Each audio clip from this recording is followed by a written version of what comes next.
आधुनिक भारत के इतिहास के अध्ययन के क्रम में आज कांग्रेस के पूर्व राजनीतिक संस्थाओं की स्थापना का अध्ययन करेंगे।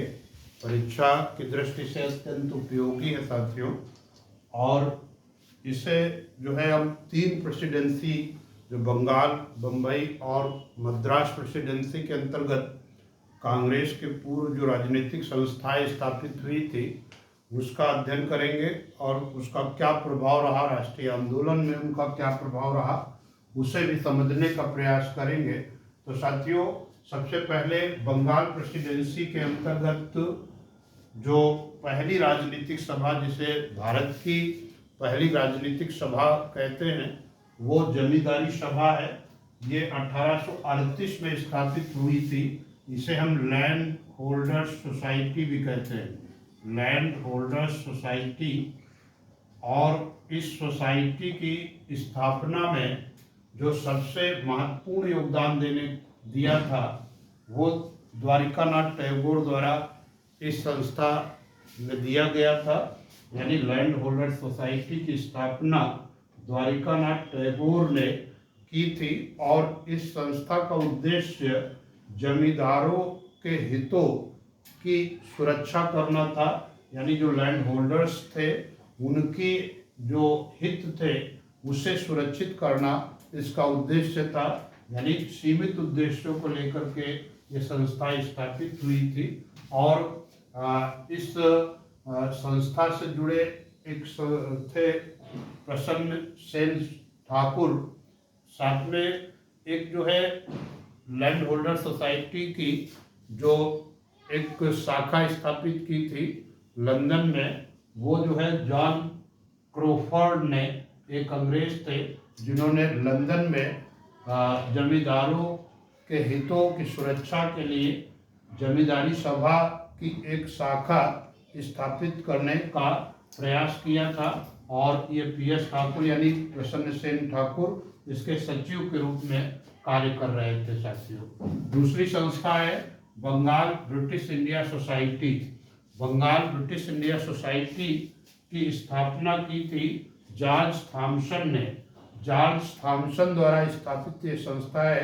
1843 में इस संस्था की स्थापना की थी। और जो बंगाल ब्रिटिश इंडिया सोसाइटी थी वो वस्तुतः किसानों के संरक्षण में कार्य कर रही थी। किसानों के हितों की सुरक्षा करना इसका प्रमुख उद्देश्य था। अतः स्वाभाविक था कि ये जो है जमींदारों के विरुद्ध संस्था थी। और ये कह लीजिए कि जो पहले लैंड होल्डर सोसाइटी है, भारत की पहली राजनीतिक सभा, उसके विरुद्ध भी ये बंगाल ब्रिटिश इंडिया सोसाइटी थी। और इस सोसाइटी के जो सचिव थे वो प्यारीचंद्र मित्र इस सोसाइटी के सचिव थे। बाद में एक ये स्थिति आती है कि ना तो जमींदारी सभा और ना ही बंगाल ब्रिटिश इंडिया सोसाइटी, ये दोनों जो है काफ़ी हद तक कमज़ोर हो जाती हैं। तो ऐसी स्थिति में पुनः ब्रिटिश इंडिया एसोसिएशन 1851 में स्थापित होती है। और ये जो ब्रिटिश इंडिया एसोसिएशन है वो लैंड होल्डर सोसाइटी और बंगाल ब्रिटिश इंडिया सोसाइटी दोनों को मिलाकर के बनाई जाती है। और इसे इसीलिए भारतवर्षीय सभा भी कहा गया है। इस ब्रिटिश इंडिया एसोसिएशन ने, जब लॉर्ड कैनिंग ने इनकम टैक्स भारत में पहली बार लगाया है 1860 में, तब इस संस्था ने विरोध किया था भारतीयों पर जो इनकम टैक्स लगा था। यानी आयकर जो सबसे पहले लॉर्ड कैनिंग द्वारा लगाया गया था 1860 में, उसका विरोध करने का कार्य ब्रिटिश इंडिया एसोसिएशन ने 1851 में किया था। यहाँ पर एक और महत्वपूर्ण बात है साथियों, एक इस संस्था का मुखपत्र था हिंदू पैट्रियाट। ये हरिश्चंद्र मुखर्जी का प्रसिद्ध समाचार पत्र है। इससे पहले भी मैंने बताया है कि हरिश्चंद्र मुखर्जी ने हिंदू पैट्रियाट के माध्यम से नील आंदोलन को प्रसारित किया था। तो वही हिंदू पैट्रियाट इस ब्रिटिश इंडिया एसोसिएशन का मुख था और जो मुखपत्र था, और इसके जो संस्थापक थे, संवाददाता थे, प्रकाशक थे, वो हरिश्चंद्र मुखर्जी ने हिंदू पैट्रियाट समाचार पत्र का संपादन किया था, जो ब्रिटिश इंडिया एसोसिएशन का मुखपत्र माना जाता है। इंडियन लीग एक संस्था और है। इंडियन लीग की स्थापना की थी शिशिर कुमार घोष ने 1875 में। इसका भी उद्देश्य था कि लोगों में राजनीतिक चेतना की भावना का विकास करना, लोगों में राजनीतिक शिक्षा, उनमें राष्ट्रवाद की भावना को विकसित करना, ये उद्देश्य था इंडियन लीग का। साथियों, एक और सबसे महत्वपूर्ण संस्था है इंडियन एसोसिएशन। इंडियन एसोसिएशन एक सबसे महत्वपूर्ण संस्था है। इसकी स्थापना 1876 में सुरेंद्रनाथ बनर्जी तथा आनंद मोहन बोस ने मिलकर की थी। इस संस्था को भारत कांग्रेस के पूर्व अगर देखें तो पूरे भारत में गतिविधियों को संचालित करने का श्रेय सुरेंद्रनाथ बनर्जी की इंडियन एसोसिएशन को दिया जाता है। और इस संस्था ने पूरे देश में गतिविधियों को संचालित किया था और इसके व्यापक हित थे। जब जो है लॉर्ड लिटन ने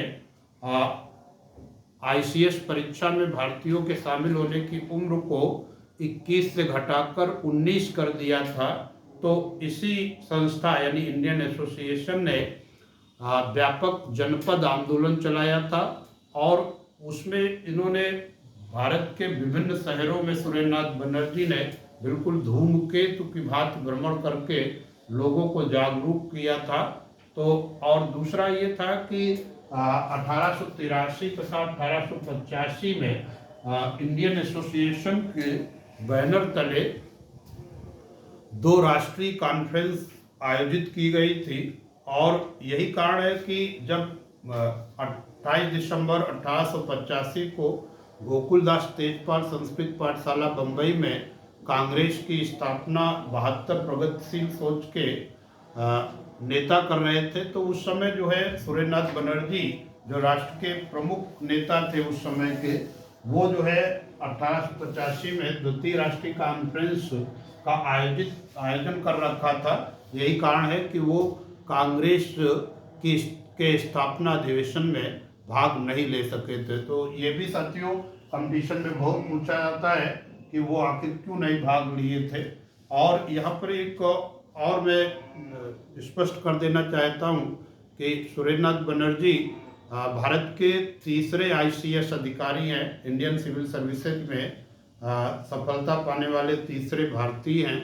इससे पूर्व जो है सत्येंद्रनाथ टैगोर प्रथम है और बाद में जो है सुरेंद्रनाथ बनर्जी वो आईसीएस की परीक्षा में चयनित हुए थे। आईसीएस की परीक्षा में जब वो चयनित हुए और उसी समय एक मामला एक अंग्रेज जस्टिस थे नारिस की अदालत में शालीग्राम की बटिया का विवाद चला गया था और 2 पक्षों के बीच शालीग्राम की बटिया की आयु को लेकर के वो विवाद था। और न्यायाधीश नारिस जो अभी 21 या 22 वर्ष का था, उसने जो है भारतीयों की धार्मिक भावनाओं को ध्यान दिए बिना उसने कहा कि मेरे हिसाब से ये शालीग्राम का पत्थर वो जो है मुख्य शिला से 200 वर्ष से अधिक नहीं हो सकता पृथक हुए, अर्थात इसकी 200 वर्ष आयु है। तो इसको लेकर के सुरेंद्रनाथ बनर्जी ने अपने समाचार पत्र बंगाली में जो है निंदा की थी इस निर्णय की। और वो जो है कहा था कि जस्टिस नारिस इस जिम्मेदार पद के लायक नहीं, क्योंकि इसे भारतीयों की धार्मिक भावनाओं की कोई कद्र नहीं है। तो इस पर जस्टिस नारिस ने सुरेंद्रनाथ बनर्जी के विरुद्ध कोर्ट ऑफ कंटेम्प्ट न्यायालय की अवमानना का मुकदमा चला दिया था और निर्देश दिया था कि या तो वो माफ़ी मांगे अथवा वो आईसीएस के पद से त्यागपत्र दे दें। तो सुरेंद्रनाथ बनर्जी जैसे राष्ट्रवादी नेता उस समय उन्होंने इतने बड़े पद को सहर्ष त्याग दिया था और भारतीयों के हित में, राष्ट्रीय आंदोलन के हित में उन्होंने इस पद को त्याग दिया था। तो ये शालिग्राम की भट्टिया का विवाद वो इतिहास में काफ़ी चर्चित रहा था। आगे बढ़ते हैं साथियों। एक कलकत्ता स्टूडेंट एसोसिएशन 1875 में स्थापित हुआ। इसकी भी स्थापना सुरेंद्रनाथ बनर्जी और आनंद मोहन बोस ने किया था। और इस कलकत्ता स्टूडेंट एसोसिएशन का मुख्य उद्देश्य था कि छात्रों में राष्ट्रीय भावना का विकास करना, उनमें राष्ट्रवादिता की भावना का विकास करना। और कलकत्ता स्टूडेंट एसोसिएशन में जब जो है सुरेंद्रनाथ बनर्जी की गतिविधियाँ बहुत बढ़ी, तो इसी से ये जो है ये कह सकते हैं कि एक बड़े नेता के रूप में वो जो है भारतीय राष्ट्रीय आंदोलन में उनकी भूमिका रही। तो ये बंगाल प्रेसिडेंसी के अंतर्गत राजनीतिक संस्थाओं के पश्चात अब बम्बई प्रेसिडेंसी के अंतर्गत राजनीतिक संस्थाओं का अध्ययन करते हैं। जो कांग्रेस की पूर्ववर्ती संस्थाओं में बम्बई में जो पहली राजनीतिक संस्था स्थापित की गई थी वो बॉम्बे एसोसिएशन है। और इस बॉम्बे एसोसिएशन की स्थापना बिल्कुल उसी तरीके से स्थापित किया गया था जैसे बंगाल ब्रिटिश एसोसिएशन था। और कलकत्ता का जो 1851 में स्थापित हुआ था, तो बॉम्बे एसोसिएशन की स्थापना दादा भाई नौरोजी ने की थी। और इस बॉम्बे एसोसिएशन का जो प्रमुख उद्देश्य था वो था कि सरकार को समय समय पर ज्ञापन देना और भारतीयों की समस्याओं के प्रति अवगत कराना। और दूसरा ये भी था कि विधान परिषदों में भारतीयों के प्रतिनिधित्व को हासिल करना, उसके लिए ये संस्था कार्य कर रही थी। साथ में भारतीयों को भी ऊंचे पदों पर नियुक्ति के लिए प्रयास करना एसोसिएशन का यही प्रमुख उद्देश्य था। इसके बाद जो है एक संस्था पूना सार्वजनिक सभा है। पूना सार्वजनिक सभा की स्थापना गोविंद महादेव रानाडे, एमजी रानाडे ने की थी गणेश वासुदेव जोशी के साथ मिलकर के 1870 में इन दोनों लोगों ने की थी। यानी जो है महादेव गोविंद रानाडे और गणेश वासुदेव जोशी ने 1870 में पूना सार्वजनिक सभा की स्थापना की। और इस पूना सार्वजनिक सभा का मुख्य उद्देश्य ये था कि सरकार और जनता के मध्य एक सेतु का काम करना, अर्थात जो जन समस्याएं हैं, जन आकांक्षाएं हैं, उन्हें सरकार तक ले जाना तथा जो सरकार की नीतियां हैं उन्हें जनता तक ले जाना एक सेतु के रूप में ये पूना सार्वजनिक सभा कार्य कर रही थी। और यहाँ पर साथियों एक बात बता दें कि ब्रिटिश संसद में डायरेक्ट प्रतिनिधित्व यानी हाउस ऑफ कॉमन्स जो ब्रिटिश पार्लियामेंट का निम्न सदन है, उस सदन में जो है भारतीयों के प्रतिनिधित्व की मांग रखने वाली ये संस्था थी पूना सार्वजनिक सभा। 1875 में इसी संस्था ने मांग की थी कि भारतीयों को जो है प्रतिनिधि मिले सीधे ब्रिटिश पार्लियामेंट के निम्न सदन में सीधे प्रतिनिधित्व मिले। इस संस्था के दो अन्य सक्रिय सदस्य थे एस.एच. साठे और जो है एस.एच. चिपुलकर, दो लोग जो है इसके सक्रिय सदस्य थे। यहाँ पर एक बात तो और स्पष्ट कर देना चाहूँगा कि इस संस्था में जो पूना सार्वजनिक संस्था सभा थी, इस सभा में अधिकांश ब्राह्मण और वैश्य का प्रतिनिधित्व था। इसलिए ये पूना सार्वजनिक सभा वो वस्तुतः निचले स्तर के किसानों और मजदूरों तक अपनी पहुंच बनाने में वो संस्था असफल रही थी। यहाँ पर साथियों एक और संस्था है Bombay presidency association. Bombay presidency association 1885 में स्थापित हुई थी और इसकी स्थापना करने वाले थे फिरोज शाह मेहता, काशीनाथ तेलंग और दादा भाई नौरोजी। तीन लोग जो है इस बम्बई प्रेसिडेंसी एसोसिएशन की स्थापना में इन्होंने योगदान दिया था। एक बार पुनः दादा भाई नौरोजी, फिरोज शाह मेहता और काशीनाथ तेलंग द्वारा बम्बई प्रेसिडेंसी की स्थापना की गई थी। इसमें साथियों एक संशोधन कि फिरोज शाह मेहता बदरुद्दीन तैयब जी का भी बड़ा योगदान था। फिरोज शाह मेहता, बदरुद्दीन तैयब जी और काशीनाथ तेलंग ने जो है बम्बई प्रेसिडेंसी की स्थापना की थी। और इस बम्बई प्रेसिडेंसी का मुख्य उद्देश्य लोगों के मध्य राजनीतिक चेतना का प्रसार करना, उनमें राष्ट्रवादिता की भावना का प्रचार प्रसार करना, ये इस संस्था का मुख्य उद्देश्य था। 1885 में इसी संस्था के बैनर तले बम्बई में नागरिकों की एक सभा जमशेद जी भाई की अध्यक्षता में बुलाई गई थी। उद्देश्य आपको पूरा स्पष्ट है कि राजनीतिक चेतना का प्रसार जनता में करना और उनमें राष्ट्रवादिता की भावना का विकास करना। तो साथियों 3 संस्था बम्बई प्रेसिडेंसी की वो परीक्षा उपयोगी है। पहली तो जो बॉम्बे एसोसिएशन है 1852 का, दूसरा पूना सार्वजनिक सभा 1870 में स्थापित हुई, और तीसरी है बम्बई प्रेसिडेंसी एसोसिएशन, जिसे जो है बदरुद्दीन तैयब जी, फिरोज शाह मेहता और काशीनाथ तेलंग द्वारा 1885 में स्थापित किया गया था। अब देख लेते हैं मद्रास प्रेसिडेंसी के अंतर्गत स्थापित होने वाली राजनीतिक संस्थाएं। इसमें सबसे पहली है मद्रास नेटिव एसोसिएशन 1852। ये जैसे बंगाल में स्थापित हुई थी संस्था, वैसे ही ब्रिटिश इंडियन एसोसिएशन की तर्ज पर ये मद्रास में स्थापित हुआ था। ये जैसे ब्रिटिश इंडियन एसोसिएशन की तर्ज पर 1852 में वो बम्बई एसोसिएशन स्थापित हुआ था, वैसे ही यहाँ पर मद्रास नेटिव एसोसिएशन 1852 में स्थापित हुआ। और इस संस्था की स्थापना में जो सबसे महत्वपूर्ण रोल था वो गुजलू लक्ष्मी नरसू चेट्टी का था। इस संस्था ने जो है 1857 की क्रांति का विरोध किया था, अतः इसकी लोकप्रियता खत्म हो गई थी और ये धीरे धीरे इसका अस्तित्व भी समाप्त हो गया साथियों।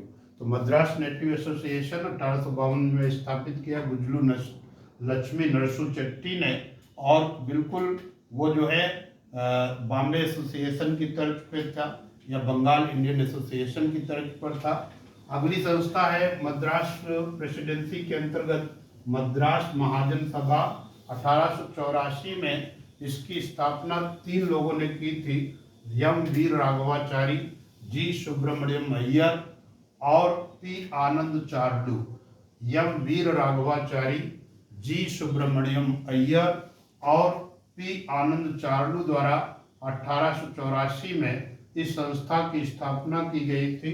और इसका उद्देश्य था कि जो विभिन्न राजनीतिक संस्थाएं कार्य कर रही थी स्थानीय रूप से, तो उन स्थानीय रूप से कार्य कर रही विभिन्न राजनीतिक सभाओं के मध्य समन्वय स्थापित करना इन जो है मद्रास महाजन सभा का प्रमुख उद्देश्य था। तो साथियों 2 मद्रास प्रेसिडेंसी के अंतर्गत, पहली तो वही मद्रास नेटिव एसोसिएशन 1852 और दूसरा मद्रास महाजन सभा 1884। अब कुछ ऐसी संस्थाएं थी जो विदेश में एक्टिव थी, विदेश में अपना खासकर जो है इंग्लैंड में हम देखते हैं राजनीतिक संस्थाओं की जो स्थापना हुई थी, भारतीय वहाँ पर प्रयास कर रहे थे। वो जो है ब्रिटिश जनता और जो है ब्रिटिश पार्लियामेंट को भारतीयों के पक्ष में उचित फैसला लेने के लिए प्रेरित कर रहे थे। तो उन संस्थाओं का भी अध्ययन करते हैं। तो लंदन में जो स्थापित हुई थी एक पहली संस्था जो विदेश में स्थापित हुई, वो लंदन इंडिया कमेटी, वो 1862 में वो स्थापित किया था पी मुदलियार ने। ये इसका उद्देश्य था कि भाई जो है अंग्रेजों को भारतीयों की समस्याओं के प्रति संवेदनशील बनाना और भारतीयों की समस्याओं से अवगत कराना, ये उद्देश्य था। इसके बाद जो है लंदन इंडिया सोसाइटी स्थापित हुई 1865 में। दादा भाई नौरोजी ने लंदन इंडिया सोसाइटी स्थापित की। और इस लंदन इंडिया सोसाइटी की स्थापना में जो अन्य लोग महत्वपूर्ण रोल अदा कर रहे थे उनमें फिरोज शाह मेहता, बदरुद्दीन तैयब जी और WC बनर्जी, मनमोहन घोष जैसे जो सक्रिय लोग थे वो भी इस जो है संस्था के स्थापना में योगदान दे रहे थे। इस संस्था का मुख्य उद्देश्य था कि भारतीयों पर अंग्रेजों के गलत व्यवहार और एवं नीतियों की शिकायत अंग्रेजी प्रेस के माध्यम से लोगों तक पहुंचाना, यानी जो भारतीयों के प्रति जो है गलत व्यवहार हो रहा था उसको जो है पहुंचाने का कार्य किया जा रहा था। इसके बाद जो है एक संस्था है ईस्ट इंडिया एसोसिएशन।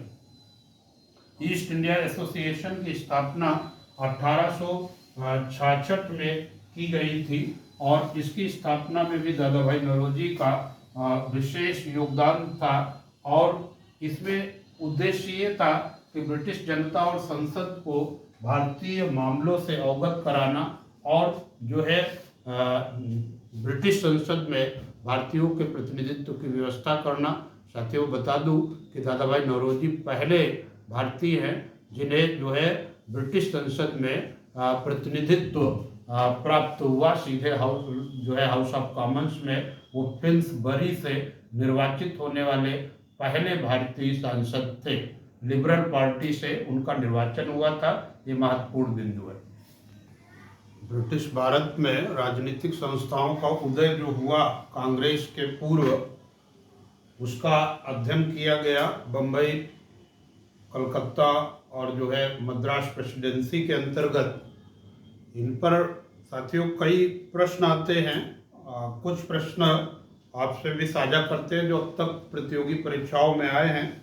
जैसा कि ये प्रश्न एक है कि ब्रिटिश इंडियन एसोसिएशन के प्रथम अध्यक्ष कौन थे? तो राधाकांत देव ब्रिटिश इंडियन एसोसिएशन के प्रथम अध्यक्ष थे।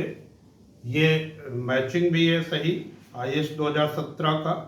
फिर दूसरा इसी में मैच करने को कहा गया है कि गुजलू लक्ष्मी नरसू चट्टी मद्रास महाजन सभा के संस्थापक थे। तो ये गलत है साथियों। गुजलू लक्ष्मी नरसी चट्टी वो जो है मद्रास नेटिव एसोसिएशन के संस्थापक थे, न कि मद्रास महाजन सभा के। मद्रास महाजन सभा MV राघवाचारी, G सुब्रमण्यम अय्यर और P आनंद चार्लू द्वारा स्थापित हुई थी। इसके बाद जो है सुरेंद्रनाथ बनर्जी इंडियन एसोसिएशन के संस्थापक थे। तो ये सही मैच है।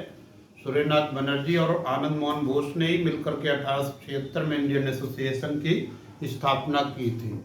एक क्वेश्चन IS प्रारंभिक परीक्षा में एक और है कि निम्नलिखित में से किस एक ने सन 1875 में हाउस ऑफ कॉमन्स में याचिका प्रस्तुत करते हुए ब्रिटिश संसद में भारत के प्रत्यक्ष प्रतिनिधित्व की मांग। तो साथियों भारत में प्रत्यक्ष प्रतिनिधित्व की मांग करने का कार्य 1875 में पूर्णा सार्वजनिक सभा ने किया था। पूर्णा सार्वजनिक सभा ने सर्वप्रथम 1875 में ब्रिटिश संसद के निम्न सदन हाउस ऑफ कॉमन्स में भारतीयों के पृथक प्रतिनिधित्व की मांग की थी। इसके बाद इंडियन एसोसिएशन के संस्थापक कौन थे? तो अभी प्रश्न था तो ये तो क्लियर है। 1876 में सुरेंद्रनाथ बनर्जी और आनंद मोहन बोस द्वारा स्थापित संस्था थी। सबसे पहला राजनीतिक संगठन कौन सा है? तो लैंड होल्डर सोसाइटी 1838 में द्वारिकानाथ टैगोर ने इसकी स्थापना की थी। साथ में इसमें एक क्वेश्चन आया है कि निम्नलिखित में कौन 1885 में स्थापित बम्बई प्रेसिडेंसी एसोसिएशन के संस्थापक थे? तो साथियों आप जानते हैं कि 1885 में जो बम्बई प्रेसिडेंसी एसोसिएशन स्थापित हुआ था उसके 3 संस्थापक हैं, फिरोज शाह मेहता, बदरुद्दीन तैयब जी और काशीनाथ तेलंग।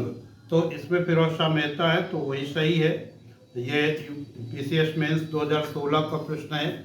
इसी तरीके से कुछ और क्वेश्चन आए हैं कि 1866 में दादा भाई नौरोजी द्वारा लंदन में संस्था कौन सी स्थापित की गई थी?